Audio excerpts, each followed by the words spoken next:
September we met, I could tell by your smile. You hadn't been with a good girl like me in a while. Yeah, you were impressed. Hi friends, எல்லாரும் எப்படி இருக்கீங்க? உங்களை பார்த்ததுல எனக்கு ரொம்ப சந்தோஷம். இன்னைக்கும் நிறைய புது ஃப்ரெண்ட்ஸ் நம்ம சேனல்ல ஜாயின் பண்ணிருக்கீங்க. எல்லாருக்குமே ரொம்ப ரொம்ப நன்றி. புதுசா நம்ம சேனலை பார்க்குறவங்களா இருந்தா சப்ஸ்கிரைப் பண்ணி வச்சுக்கோங்க. கூடவே இருக்கிற பெல் ஐக்கானையும் பிரஸ் பண்ணி வச்சுக்கோங்க. Thank you friends. இன்னைக்கு நம்ம கிச்சன்ல என்ன பார்க்க போறோம்னா இன்னைக்கு நம்ம கிச்சனில் வெண்டைக்காய் பச்சடி எப்படி பண்ணுறது அப்படின்றத இன்னைக்கு வீடியோ போட போகிறோம். வெண்டைக்காய் பச்சடி வந்து ரொம்ப டேஸ்ட்டாக இருக்கும். இது ஒரு சைட் டிஷ்ஷாக யூஸ் பண்ணிக்கலாம். சாம்பாருக்குலாம் தொட்டுக்கிறதுக்கு ரொம்ப நல்லாயிருக்கும். சாம்பாருக்கு தொட்டுக்கும்போது நல்லா புளிப்பும் காரமுமாக நல்லாயிருக்கும். இதுக்கு வந்து நான் 1/4 கிலோ வெண்டைக்காய் எடுத்து இது மாதிரி வாஷ் பண்ணிவிட்டு கட் பண்ணி எடுத்து வச்சுருக்கேன். 1 இன்ச் பீஸ் மாதிரி இது மாதிரி கட் பண்ணி வச்சுக்கோங்க. ஒரு 100 கிராம் சின்ன வெங்காயம் கட் பண்ணி வச்சுருக்கேன். ஒரே ஒரு தக்காளி கட் பண்ணி வச்சுருக்கேன். காரத்துக்கு ஏற்ற மாதிரி பச்சை மிளகாய் எடுத்து வச்சுருக்கேன். இது தவிர மிளகாத்தூள்லாம் எதுவுமே போட போகிறது கிடையாது. இதுதான் போட போகிறோம். இதுதான் பச்சை மிளகாய் தான் இதுக்கு காரம். பச்சை மிளகாய் இது மாதிரி கீரி எடுத்து வச்சுக்கோங்க. இப்போ ஒரு வானல் சூடு பண்ணியிருக்கேன். கொஞ்சமாக நல்லெண்ணெய் ஊற்றுறேன் நான்.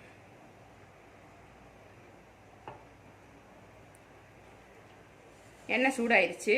ஒரு ஸ்பூன் கடுகு உளுந்தம் பருப்பு போட்டு தாளிச்சிடலாம். கடுகு பொரிஞ்சிருச்சு.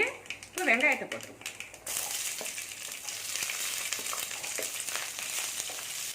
இது ஒரு 5 நிமிஷத்துலேயே சரி ஆயிடும். இது ரெடி ஆயிடும்.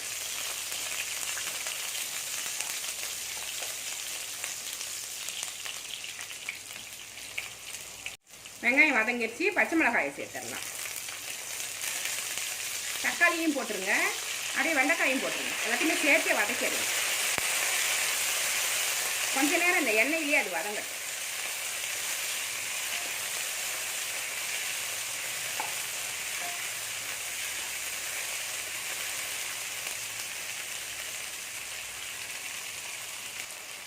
வெண்டைக்காய் வதங்கிட்டு இருக்கு. ஒரு சின்ன நெல்லிக்காய் சைஸ் புளி ஊற வச்சு எடுத்து வச்சுருக்கேன். இதை கரைச்சிட்டு வடிகட்டி இந்த வெண்டைக்காய் கூட சேர்த்துடணும். புளி வந்து இந்த அளவுக்கு ஊற்றினா போதும். ரொம்ப அதிகமாக ஊற்றுனீங்கன்னா ஓவராக புளிப்பாயிடும். கொஞ்சமாக ஊற்றிக்கோங்க.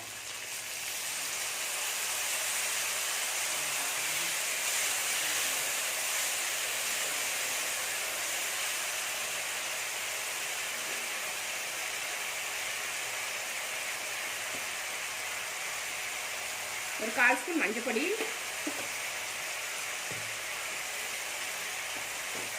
தேவையான உப்பு சேர்த்துக்கணும். வெண்டைக்காவுக்கு மசாலாவுக்கு தேவையான உப்பு சேர்த்து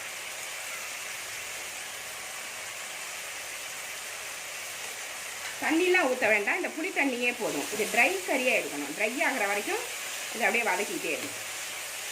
தண்ணிலாம் ஊற்ற தேவையில்லை.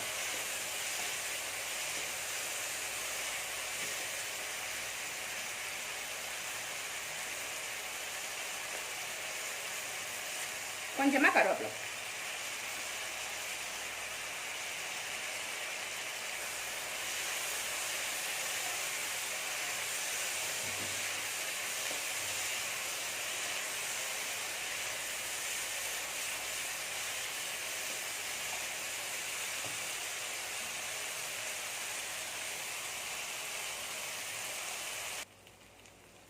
வெண்டைக்காய் நல்லா வெந்துருச்சு. இந்த மாதிரி ட்ரை ஆகணும், வேகணும்.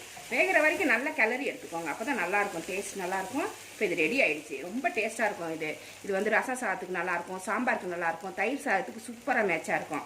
இது ஒரு 5 நிமிஷத்தில் ரெடி பண்ணிடலாம். இந்த வெண்டைக்காய் பச்சடி இது ஒரு கிண்ணத்தில் எடுத்து வச்சு காமிக்கிறேன். ரெடி ஆனதுக்கப்புறம் இது மாதிரி இருக்கும். நீங்களும் இது மாதிரி வீட்டில் ட்ரை பண்ணி பாருங்கள். ரொம்ப சூப்பராக இருக்கும். இந்த ரெசிபி உங்களுக்கு பிடிச்சிருந்தா நம்ம சேனலை சப்ஸ்கிரைப் பண்ணி வச்சுக்கோங்க. கூடவே இருக்கிற பெல் ஐக்கானே ப்ரெஸ் பண்ணி வச்சுக்கோங்க. லைக் பண்ணுங்கள், ஷேர் பண்ணுங்கள், கமெண்ட் பண்ணுங்கள். இவ்வளோ நேரம் என்னோட வீடியோவை பார்த்தா எல்லாருக்குமே நன்றி. Thank you friends.